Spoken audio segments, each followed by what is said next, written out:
Benita dhe Shkurta kishin vendosur që plani i tyre djallëzor të realizohej pikërisht atë natë.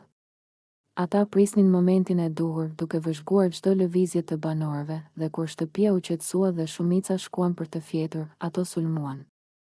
Me kujdes dhe me duar të shpejta, filluan të merrnin sendet me vlerë të banorëve, çantat, bijuteritë, aksesorët dhe gjërat që mendonin se do shkaktonin më shumë kaos. Pas disa minutash, sendet u shpërndan në pishinë dhe u zhytën nën ujë, duke lënë një efekt dramatik.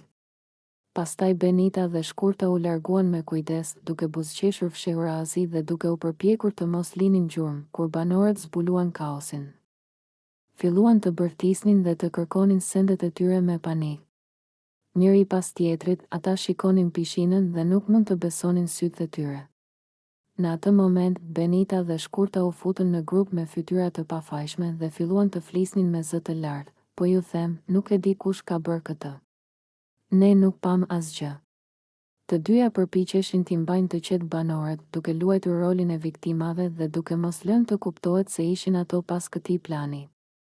Ndërkohë, në fytyrat e tyre shfaqej një buzëqeshje e fshehtë, duke kuptuar se plani i tyre po funksiononte perfekt. Banorët vazhdonin të debatonin dhe të përpiqeshin të kuptonin se kush kishte bërë kaosin.